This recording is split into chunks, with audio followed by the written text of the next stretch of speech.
So, everybody, for me it's a pleasure to be invited as a speaker in this conference and to talk with you in front of this audience, respected audience.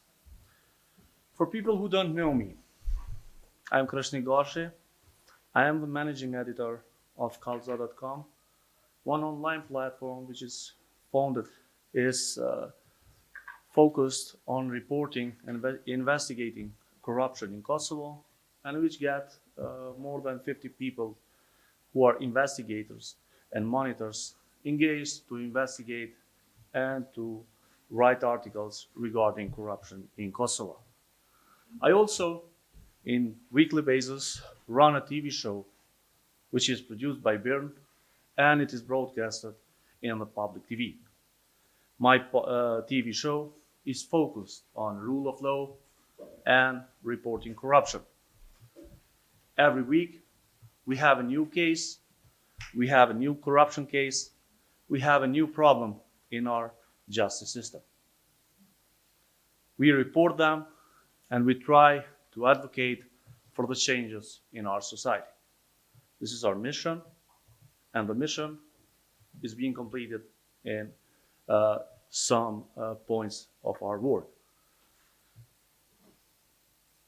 I began this job on the time when I was a law student. On that time, I had a dream. I have a dream to be a prosecutor, to be a judge in this society, to work in the rule of law. But on that time, in 2007, I got information that it changed my life. Starting a new job in this society, getting a new job in the rule of law is impossible for people who don't have connection with corrupted politicians, with people who are working on institutions. So I had to think about it. Do I want to get this job? And the whole of my life, I should respect one guy who allowed me to get this job? Or should I work in my way? So I changed. I changed my mind, so I started working as a journalist. I found a small job as an intern in 2007, and from that time, I started working to identify and to fight corruption in my society, to make something possible for my children, and for my friends, not like my career was stopped in the early beginning. For law students, getting a new job is, in this society, is something like impossible, because the employment system here is being run in a corruption way. And all the family members of politicians, all the family members of people who are in power, they are getting the jobs, but not the profession, not the people who have good experience on their job. For people who don't know, the level of the corruption here in Kosovo is too high. And I believe the level of corruption and the incompetence of our institution is the reason why more than 200,000 people left Kosovo after the war. More than 200,000 people are going to the EU countries for a better life, for a new life, for another dream, which they cannot realize here in Kosovo. If we come back and we see what were the reason for these people that they went out, and what our reports shows on. I mentioned we have one of the biggest platforms for reporting corruption here in Kosovo. Our platform is more trusted than some of the institutions here in Kosovo. And what the people are saying to us, what our reports are saying to us, and what our investigation reports are saying to us. If you don't have a connection with politicians, and you are a student, you cannot get a new job. If you are an employer and you want to be promoted, if you don't have connection, you cannot do that. If you are a businessman and you have not a connection, you cannot win a tender from a public institution. If you have some money in your bank, if you have some family members in your diaspora, and you want to invest some money in the privatization process, and you don't have connection with politicians, also you will fall down. Some other will get the tender, some other will have the opportunity to invest some money. If you have problems with the law, and you have good connection with the people, with this politician, you will get less prison time. So if you have connection, you will have everything in this society. Analyzing how these people get in power here in Kosovo, we should turn back in early 1999. At the beginning, after the war here in Kosovo, we can identify a lot of mistakes that our society did in the early days after the war. We didn't do the privatization process good. We didn't do the cadastral process good. We didn't do the education system good. We didn't do the healthcare system good. We didn't do the rule of law good. Everything starts with the employment.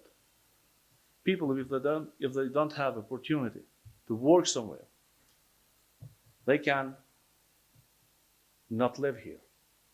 And they have two chances, or to go in EU, or to stay here and to vote for people who are giving them some small money and some small pieces of work here.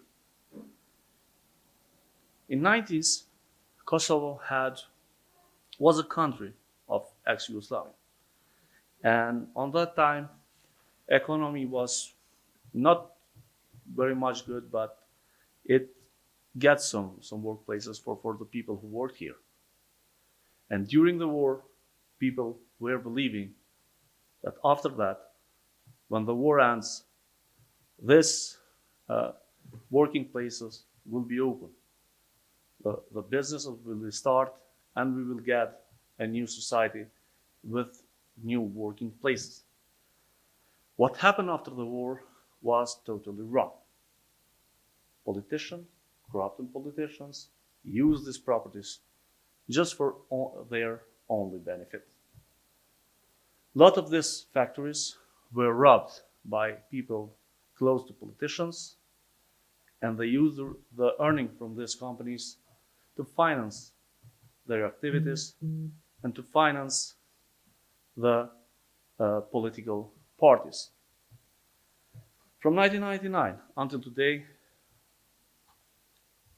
they got a lot of money from these companies, and they enforced the employers to vote for the political parties.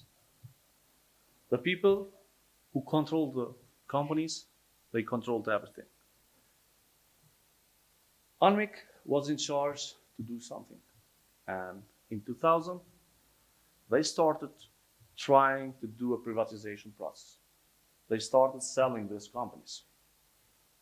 But without any clear process, without any knowledge and any good knowledge, this process was totally corrupted. They opened an agency, which they named Kosovo Trust Agency, which is one of the blacklisted institutions here in Kosovo, which was accused for a lot of efforts of corruption, but nobody asked and nobody investigated what happened. Lands and companies, which cost millions of euros before and after the war, were sold for small money. And guess who did buy this? Even our Prime Minister actually Prime Minister, used to buy lands in the privatization process. And they buy it with less money. In one of our investigations, we tried to find out how a mayor became a millionaire. He didn't have money, but the Kosovo dream allows him to become a millionaire. He wakes up in the morning, he gets from his cousins 50,000 euros, went and buy a property in his municipality. And the next day, this property cost $2 million, 2 million euros. And when we asked him, how did you become a millionaire? He said, I buy some land in the privatization process. Why did they have this chance to buy land with less money, to buy companies with less money? Because they were in power, investors, credible investors were threatened, and people couldn't invest the money in the way that they want. At the end, these companies buy it from people who don't know what they buy. They didn't have a clear business plan. They didn't have a vision what to do with these companies. And they started selling. They started selling the equipments. They started selling the land. And they just invest in oil station and markets. So basically, our economy ended in supermarkets, coffee shops, and in all these oil stations. And what happened with the equipments of our factories? They have been exported to other states, and today they are working with these equipments. They used our equipments to create new workplaces for their people. And today, we are just spending some small money for the selling these machines and investing in supermarkets and oil stations. Another story that happened here after the war, and which guaranteed a lot of money for corrupt politicians and for corrupted people here in Kosovo.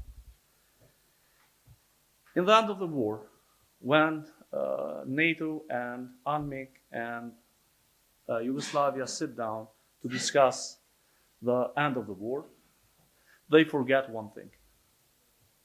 They forget to ask Serbia to give UNMIK or KFOR the cadastral list of the whole property in Kosovo. People would think it is not so a crucial thing to have this list. But what happened here in Kosovo without this list is terrible.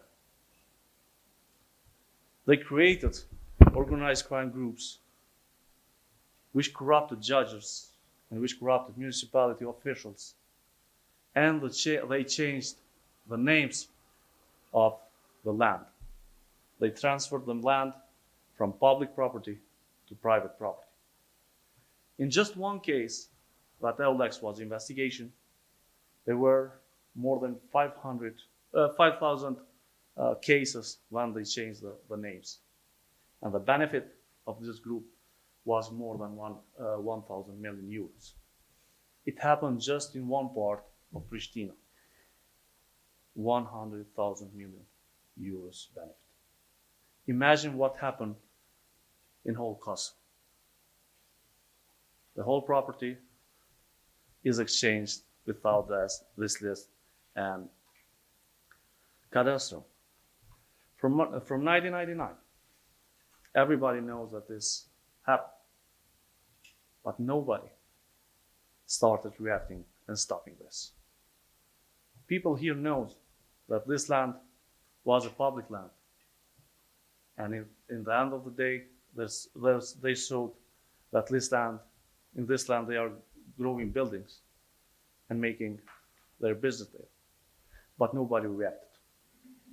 Nobody started reacting for this thing. And why? Why we didn't have a public pressure to stop this? Because everybody connected to the politicians, in some cases, they get a small piece.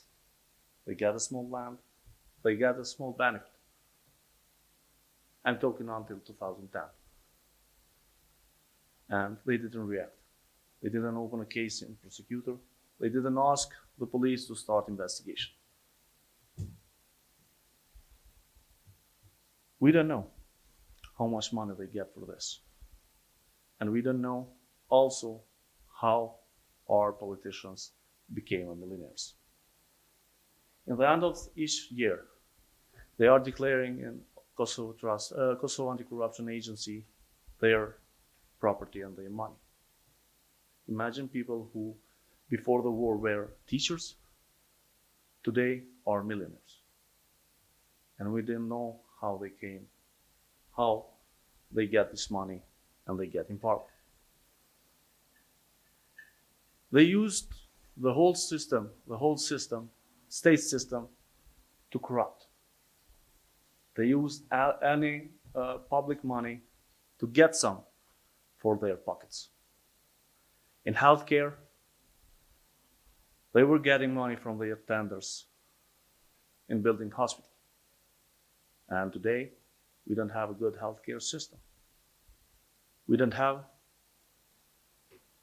drugs in our hospitals, and we are paying for that.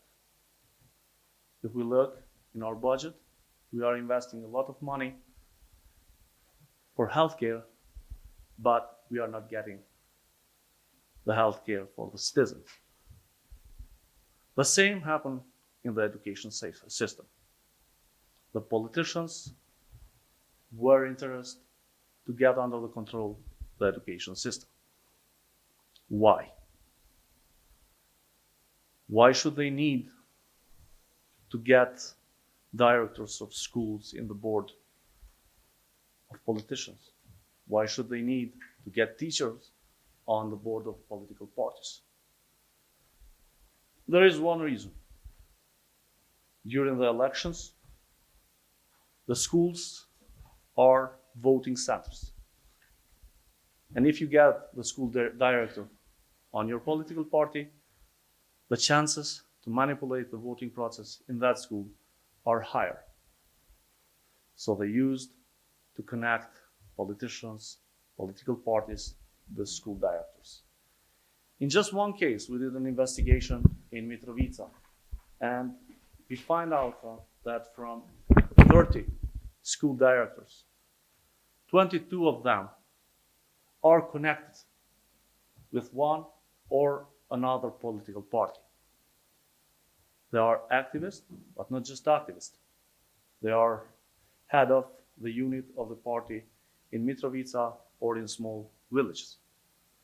So the criteria to be director of the school here in Kosovo was not to be a professional, but to be a member of a political party. And get what was the result in our education system?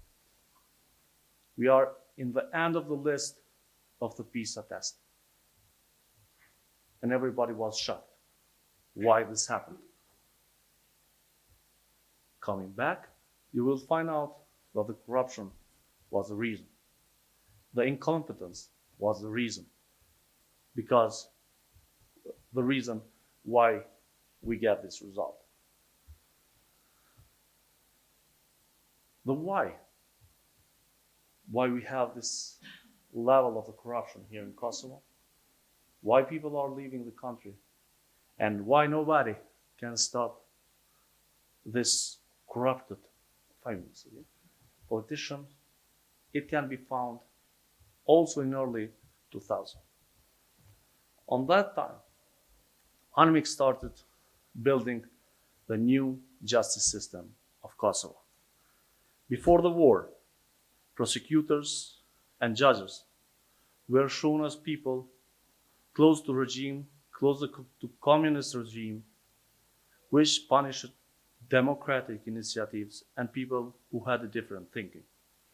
A lot of people who come in political power after the war were judged by these judges and prosecutors. And after the war, when they become in power as judges and prosecutor, they didn't have the credibility to investigate and to judge the new generation of politicians. When they started trying to investigate corruption cases, they were shown as enemies, as people who were connected with the other regime. So they have to close their eyes and they have to see what the corruption is being done, where the corruption is being done, but not starting an investigation. Why I think that this was a big mistake? Recruiting all people who were connected with the other system, whose credibility was not good, was the wrong decision. Indifferent from the prosecutor, UNMIK started building also the Kosovo police. Kosovo police is one of the most credible institutions here in Kosovo. What they have done with the Kosovo police is that they recruited new and young generation, which credibility was not bad in the society. So they had the credibility and they had the will to start fighting crime and fighting corruption. We have two institutions that were built in the same time. One of them is in the ground with credibility, and one of them has a good credibility. What they have done, the internationals, they try to import judges and prosecutors from other countries, importing judges from EU countries, from USA, bringing them here and trying to explain them and trying to make them learning our laws or traditionals and trying to get them knowing how the corruption is being done here. They fell down because in 6 months you cannot know what a society is doing. You can even not get the information how the corruption here is being done. So we get a lot of cases being open, but we don't have finished cases. Even today, in our prisons, we cannot find a single person who is sent in prison for corruption. We have people for murder or for wood stealing, but for corruption, we cannot find it. Why? Because we don't have prosecutors. We fell down in 2000 to get a system where we can make the check and balance between the government and the rule of law. What changed today, and what I see here different, is that during these elections, I have seen something different. Something that it brings hope to me that things will be changed.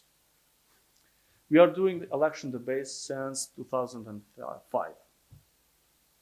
And during all the election debates until now, we were debating with candidates if the corruption is here or not.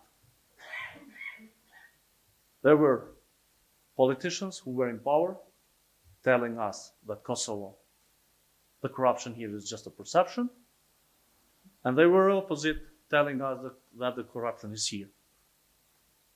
What happened during this election, that both of the parties, they were recognizing that the corruption is here. They were recognizing the problem. And we started just debating how to eliminate that, how to fight it. And this is the thing that makes me hope that we are trying to get a new way for a new society 20 years after the war ended. Thank you.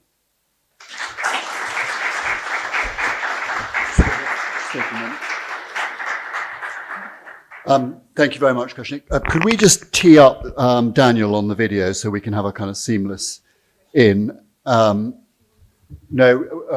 whilst we're doing that, because it'll no doubt take a minute or two, we've got a few questions, maybe not. Can I just start, and please don't answer this if you don't wish to, but clearly going after rich and powerful people for corruption is a dangerous business.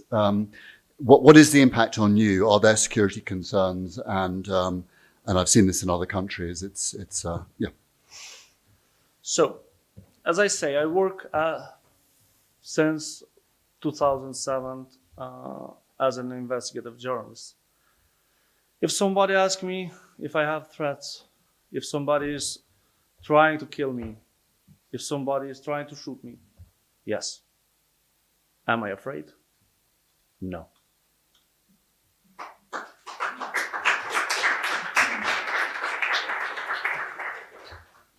I have a mission in my life, a mission that followed the mission of my father, making this land better.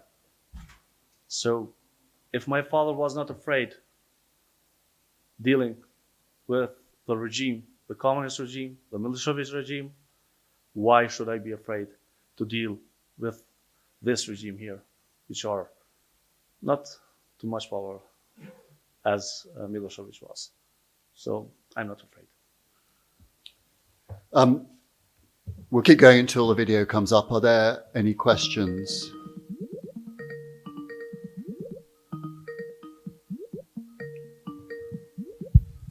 Valerie.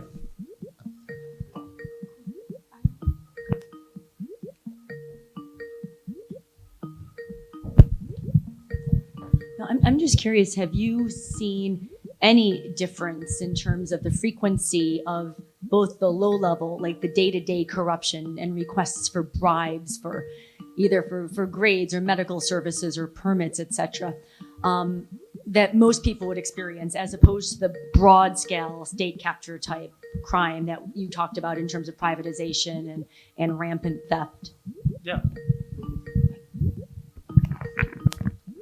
You know, corruption here is everywhere. You have to corrupt the school director to get the best teacher for your children. You have to, I think this is one of the worst things that is coming and happening today in Kosovo. You have to corrupt policemen to investigate who steals your car. You have to give a dinner to somebody who is finishing something in the municipality. But I think that the biggest problem here is not with a small level of corruption, because it can change. We can move forward with getting some things to the computer to be done, or to monitor more the public administration. The biggest problem was and is with politicians that are corrupted, and with our rule of law people who are working, who are also corrupted or incompetent to do their work.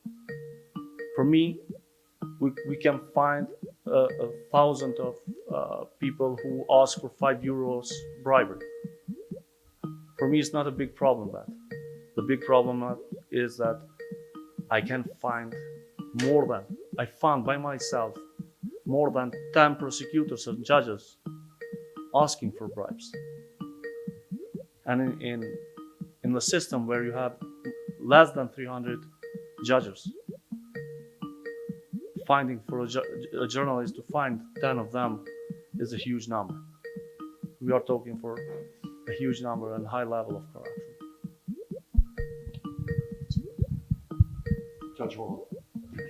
I had more or less the same question. Okay. Okay, we can keep going. I'm not sure. I mean, we are. As soon as we got this, yes, please. Which one? Oh, I'm sorry.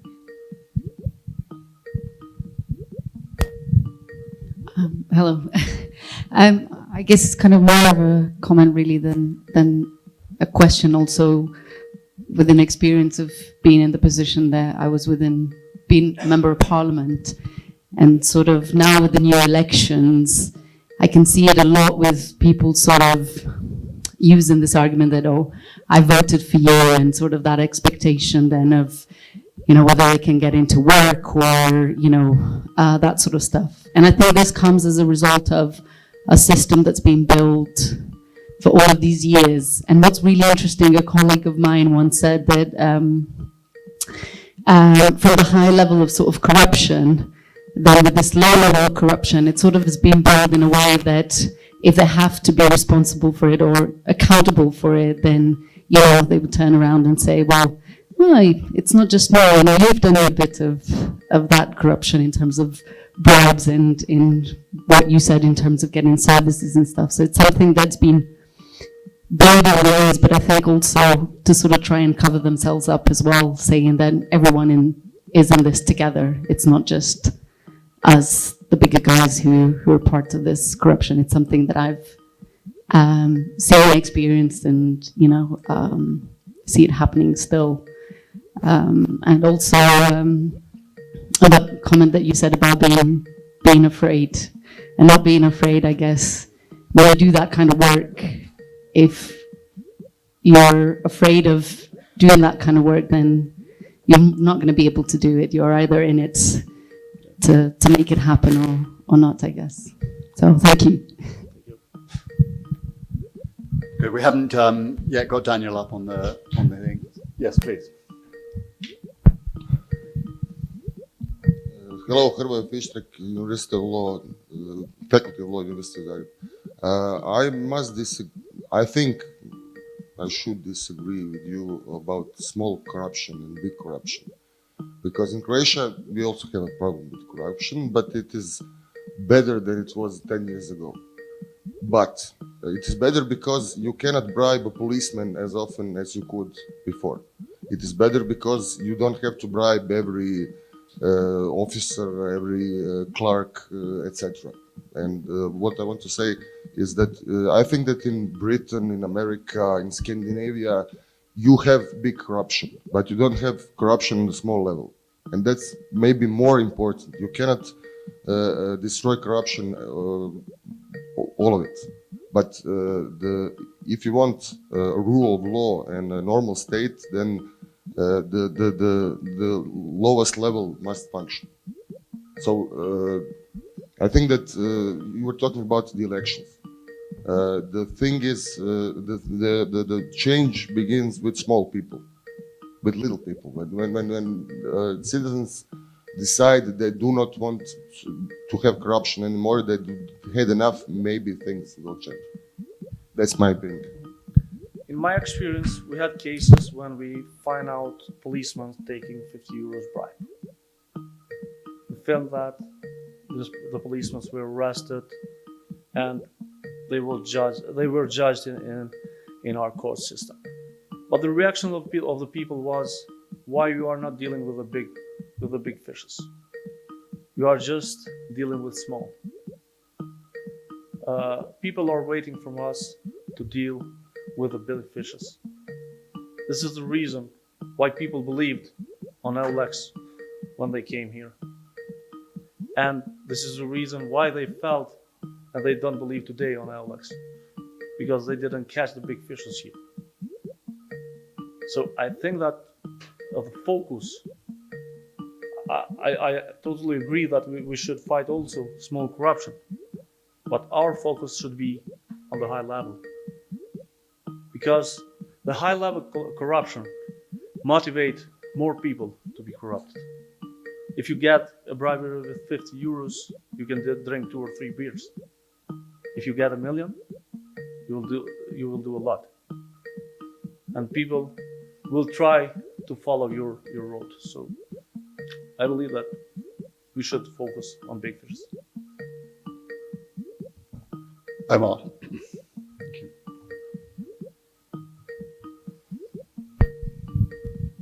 You said that you were encouraged in the latest election debate that for once corruption was actually being acknowledged by both sides. But in election campaigns, people say all sorts. What makes you think that this government will actually follow through on anything that was said in an election debate? What I actually said that as a society, we agree in this election that we have a problem, and we should find the best way to fight it. Before that, we were not recognizing that we have a problem, and we were not debating how to fight corruption. What we were debating is the corruption a perception or a real story. It changed today. Today we are debating how to fight it. So it's a good thing in society. So, in your view, just going back to the original question or the previous question about small-scale corruption and large-scale corruption, is the issue that large-scale corruption actually ends up in state capture, and that's the issue? Yeah, as I mentioned, it does, because the state capture started from 2000, not in 2010. Without making the check and balance process with prosecutor, justice system, government, and the parliament, we make possible for the government and for the politicians to do everything what they want. So we had to do the check and balance process to get good prosecutors in power, non-corrupted prosecutor in power, and prosecutors who have the will to make the society better, to fight crime, corruption, organized crime, and the other things. Can I just encourage you younger people to ask some questions? Fantastic, well done. I'm going to come back to you if I can, George. Thanks. So I don't know if you'd agree, but it seems that corruption generally seems to trickle down from the state towards state bodies and then the people eventually, schools, etc. So in most states who obviously, I'm going to say, suffer from corruption, they do seem to have a bigger issue with poverty and things such as that. So they're generally poorer countries that obviously suffer from a more debilitating type of corruption. So how do you think that could be addressed somewhere where we have issues with taxes or with the general income of the state? How do you think that it could be addressed? I think that in our society, we just need the will to fight corruption. We are known as a society who is reporting a lot. Corruption is the issue that is being reported here. People are good witnesses. They will tell the prosecutor, they will tell the police where is the corruption and who is corruption and how is the corruption being done. When we created Kosovo, we believe that we will get around 100 reports a year. Today, we got 116,000 reports per year. People, they have the will to cooperate and they will report the corruption. So we just need the will to fight it and the good people to do it. Is there any shame when someone's been found to be corrupt? And following that, I had a discussion with an embassy here that was putting in some rule of law mission or helping to do that. And we considered that probably the only way to change the morality or approach to morality of your country is by getting in at the university level, because after that it's too late to change people because there is no shame. I tried to explain that in the beginning of my speech. In the early stage of my studies, I was asked to be corrupted for a working place. Every prosecutor here is following these rules. So we have to change from the beginning, from the university, from the school, from the whole society. Not to oblige people to corrupt somebody, but to give them the opportunities to get what they will do with their lives. Hi there. You mentioned that there was some success with the UNMIK recruitment of younger police officers, and this is the kind of a success you mentioned. Would you favour a similar approach to maybe the hiring of judges and prosecutors, maybe through using an external international body as well, given that you saw success there? We tried. We tried to engage international also in recruiting judges. But it happened 10 years after the war. 10 years after the war, it was too late. Because the generation of new judges was educated. Most of them were family members of the old judges. So we couldn't get the good credibility to them. And we couldn't also build up a good monitoring institution inside the justice system who will identify and deal with misusing of position in justice system.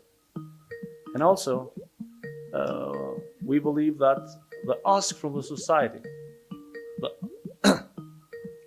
the ask from the politician was not to fight corruption, and prosecutors respected. They didn't act. They didn't start acting on fighting corruption. So we've got a lineup of questions. So if I could ask you to be as brief as you can with the question, Judge Mohan. Thank you. I think it was Cicero who once said that power corrupts. Many have said so afterwards. What, in your view, are the reasons for corruption? I mean, is it linked to just having power, or is it greed, or culture, or poverty, or tradition? What's your perception of it? We are known as a society which is based on family. And our interest is not just personally for ourselves, but for the whole family. And when it is for the whole family, you should be more and more corrupted because the need of the family is more. So our traditional way, how we are function in our family, is also a reason for corruption. Not just the benefit for an individual, but the benefit for the group. And here in Kosovo, the first group is the family, and after them, the village, after them, the region, and at the end, the state.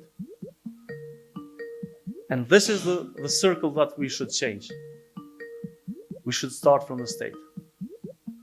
We should think, what is the interest of the state, of the society? And after that, coming back and looking, what is the interest of me, of my family, of my group, of my village, of my city, and of my region.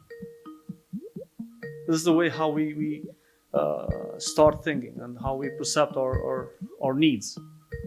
First, the need of my family, and after that, the need of my state. So we should change that.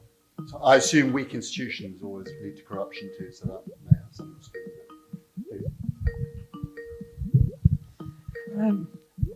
Thank you.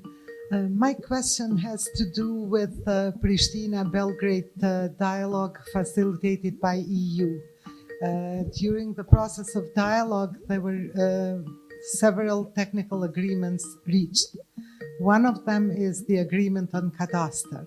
And you mentioned the importance of cadastre actually to prevent corruption or now to be able to investigate. Unfortunately, even though agreement was reached in 2011, still it is not implemented. Kosovo and Serbia blame each other for this failure. What do you think? Is the corruption actually behind or an obstacle for implementation of this agreement for the return of cadastre from Serbia, actually the scanned copy done by EU? Yeah, I think so. I think that Kosovo part is not interested to get the cadastral register. Because as I said, a lot of parliament members, a lot of judges, a lot of people connected to the politicians used to buy lands in these properties. And if the cadastral came back, they will lose their properties and hope they will go on prison. And also why I believe this is happening. Because we are not doing the right steps in our way how we are digitalizing our cadastral here in Kosovo. The whole cadastral thing is not going on the reform for years and years. Obstructions are being done then to stop, just not to open the cases, just to make a way how to misuse these registers and to get property. We take one more. The lights seem to have gone off in the US, so we can't get hold of Daniel at the moment. So we're going to put Naina on next, and then hopefully we'll get Daniel on. If you could make it really brief for me. Yeah, very. Thanks, Renner, for your presentation.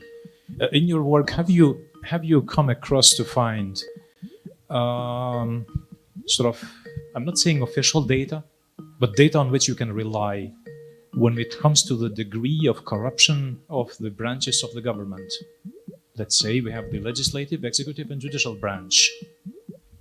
That's important to me because we have a recent example with Albania, for instance. There, as you know, the whole process there with vetting and so on is part of the reasons is that the judicial branch was quite corrupt, and it was so. In your view, what kind of situation we have in Kosovo, and do you think that this justifies to have a comprehensive vetting process of judges and prosecutors? Would that solve this problem or not? In general, I don't think that a new process of vetting will solve the whole problem. We have done the vetting in 2010. We get new judges, new prosecutors. On that time, what we couldn't do was monitoring and asking them for responsibility. The system fell down because they couldn't build clear institution to monitor and to ask for good job from prosecutor and from judges. A new process of vetting is not guaranteeing me that they will work better. And also adding here that the new process of the vetting, a lot of these people who are today in power, they are quiet, well-informed people. And they did a lot of work to hide what they have done. If we are trying to kick out from a state prosecutor, a prosecutor, or a chief prosecutor, I think that we cannot find evidence that he break the law or he did something wrong. Because at the end of the day, he didn't do nothing. He didn't arrest nobody. So I bar shots and tunes. Okay. One shot at it, very briefly. Okay, very briefly. I'll try. Okay.